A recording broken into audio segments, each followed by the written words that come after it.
স্বাক্ষরে ভুল, 1% ভোটারের স্বাক্ষরযুক্ত নথি না থাকা, আয়কর রিটার্নের কপি যুক্ত না করা, দ্বৈত নাগরিকত্বের জালে আটকা পড়া সহ নানা কারণে মনোনয়নপত্র বাতিল হওয়ায় আপিলের তৃতীয় দিনেও নির্বাচন কমিশনে ভিড় করছেন অনেকে। বুধবার আপিল করতে এসে অনেকে প্রশ্ন তুললেন প্রশাসনের নিরপেক্ষতা নিয়ে। তাদের দাবি, শুনানিতে যাতে কমিশন সব প্রার্থীর প্রতি একই আচরণ করে এবং নিরপেক্ষতা বজায় রাখে। খোঁড়া একটা বিষয় নিয়ে, ছোট একটা বিষয় নিয়ে আমার মনোনয়নপত্র বাতিল ঘোষণা করে। ক্লারিক্যাল মিস্টেকের জন্য আজকে আমাকে আসতে হয়েছে।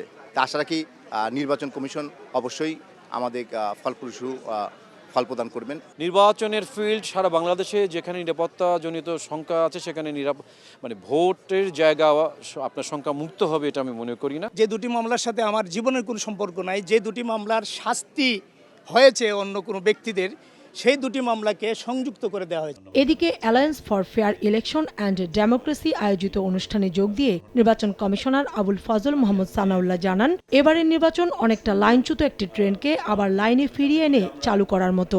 আমাদের জন্য 2026-এর নির্বাচন অনেকটা হচ্ছে লাইনচ্যুত ট্রেনকে লাইনে ফেরত এনে আবার চালানো শুরু করা, বেয়ার মিনিমাম রিপেয়ার করে কিছু কিছু যন্ত্রাংশ রিপ্লেস করে অন্তত গতি দেওয়া। এই কাজটা যদি আমরা করতে পারি তাহলে আমাদের প্রথম ধাপ অর্জিত হবে।